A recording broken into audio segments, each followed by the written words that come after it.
Hi there. My name is David Yow. I'm one of the idiots in the Jesus Lizard. Beautiful. Idiots might be selling yourself a bit short, mate. Well, let's be honest. Very cool. So the Jesus Lizard return with your new album, Rack, this Friday, September the 13th, mate. So how are you feeling about it? Pretty good. It's a little strange to be doing a record this. We broke up in 1999, and so now it's however many years later. It's kind of an odd thing to have gotten back together and written enough songs to make an album and made an album. But I'm happy, I mean, it turned out much better than I would have guessed. Cool. So for those who might not know, like this is your first new album in 26 years, which we'll talk more about later. But how did you actually approach this album, mate? Like were you aiming the music at existing older fans, or were you sort of more looking at a new, fresh audience? Neither. I don't think we were like imagining what people would think about it very much at all. I just heard a quote from a filmmaker whose name is escaping me right now. And he said that making films is very much like having sex because he does it for his own pleasure. And if anybody else enjoys it, that's great. So that's very similar to, I think, the way we approached um, writing songs and recording. Like if anybody else likes it, that's great. Yeah. Oh, Cool. So any, can you tell us a any bit more front? Are you about Rack there? then from a musical point of view and what you were going for with it? Ah. Um, it's sort of kind of weird to ask me just because I'm the singer and I don't really consider myself much of a musician. I don't know music theory. I can't write music or read music. Um, so that's probably a better question to be answered addressed by the other guys. But I mean, we're still the same four guys. We just have a lot more wrinkles and less hair. So we're just continuing on as always, I think. I think that there's a possibility that we might be better than we were back then simply because of experience. I mean, there are people coming to our shows who weren't even born the last time we played a show. Um, So to date, you've released the singles Hide and Seek and Alexis Feels Sick. So would you say they're a good sonic representation of what to expect from the whole album, or they only scratch the surface? there's a fair variety. Let's see, what are the songs on this fucking record? Um, yeah, there's one that nobody's heard yet that is very, very bluesy. It's very Led Zeppelin-y. Um, the last song on the record called Swan the Dog is just weird as shit. Um, yeah, it's mostly, upbeat, up-tempo rock, but it's then like we've kind of always done some weird stuff that doesn't necessarily seem to fit with the rest of it or not. And so did you try and modernize your sound at all on this one, or did you sort of more just stick to the older style that you know and love? Um, I think it was pretty straightforward. I mean, um, whatever kind of technology is being used in recording these days, maybe we utilize that. But yeah, I don't know of any efforts to try and sound more more modern. It's guitar, drums, and bass. Yeah, cool. I'm looking through the album. I didn't see a song called Rack, so it's not often that there's an album title without the song on the actual album. Is it? Is there a reason for that? I don't think that we've ever had a song, what a pure head goat liar lash. I don't think we've ever had a song that was the title of the record. All right. So we go back in history a bit then, bro, and get to know the band a bit better. Like the Jesus Lizard formed in Chicago back in 1987. So what was the musical climate like back then that gave birth to the band, and where did you sort of fit in initially? Oh God. Um, well, we actually started in Austin, Texas in '87. Right. Um, but uh, I don't know. It was weird at the time. Like David and I had been doing a band called Scratch Acid for a few years, and we were accustomed to that kind of music and that kind of behavior. Um, uh, and then Dwayne, our guitar player, who is kind of more classically trained musician and was, capable of doing things that were a lot fancier than anything that we knew of.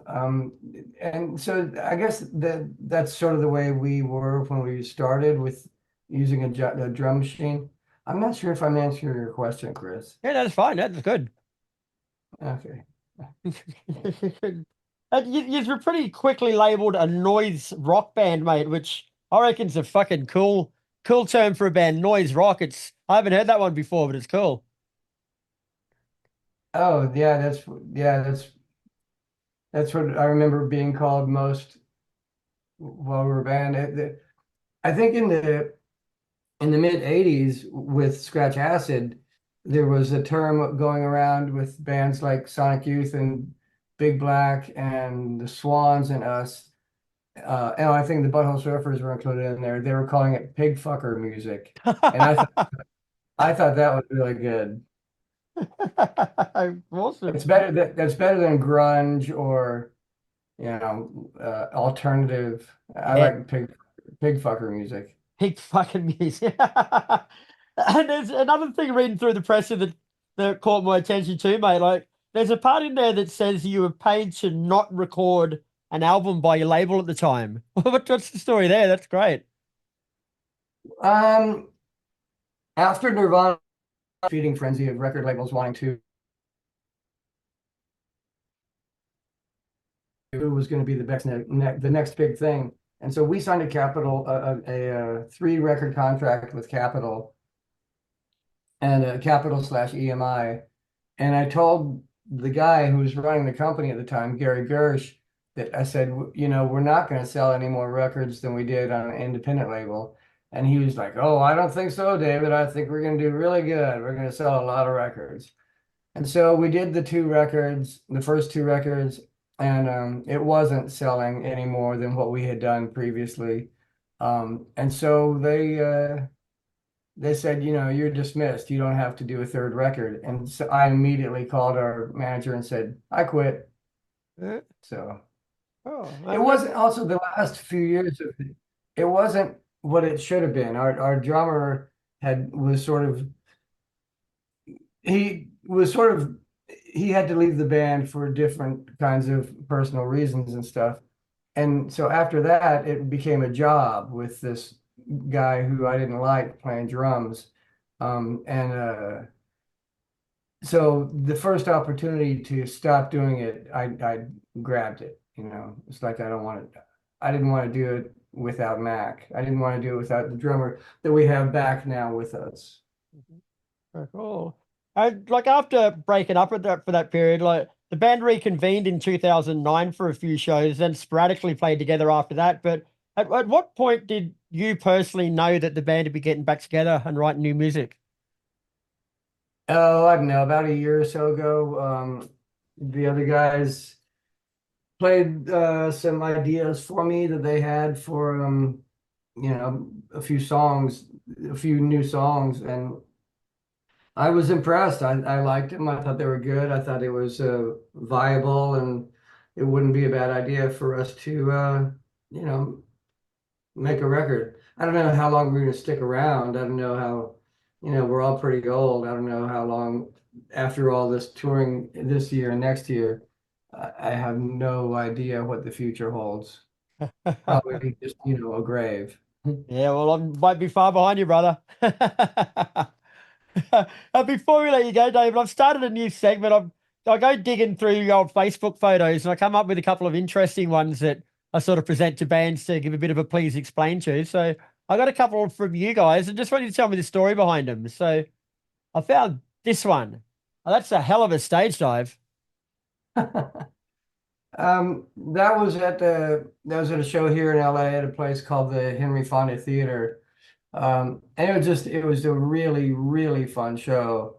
And throughout the years, I would occasionally do more theatrical stuff, like instead of, just wearing your shirt and pants and stuff. And that particular show, I came out before the other guys wearing that white robe and a whole head poodle mask. And I was wearing a bald wig, which now I kind of don't need.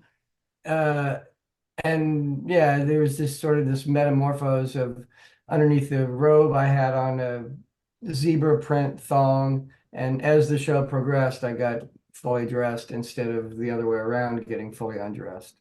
Rightio. Well, that sort of explains the next photo I've got for you then, which was that one. So that's our Yeah, yeah. So that's the beginning of the show. And I just had that bucket full of black ink. And I just soaked my arms in it and did whatever it was I did. Wow, that's insane. Do you still do that sort of stuff live? I haven't since then. It was always sporadic. It was just because, I mean, I was on vacation with my wife and I saw that poodle mask in the store window and I said, I gotta have that. And the goofy idea just sort of made itself up. It actually looks But kind of regal, doesn't it? It looks very, very regal and royal, sort of. It's a good looking mask. yeah, yeah. I fucked it up on purpose. It got torn up, and so Very good. All right, Dave. Well, that's all I got for you, mate. Thanks for your time today. The new album, Rack, which is your first in 26 years, comes out this Friday, September the 13th. And sounds like you guys are pretty busy, mate. So best of luck with everything. Thank you very much, Chris. No worries, brother. Enjoy the rest of your day.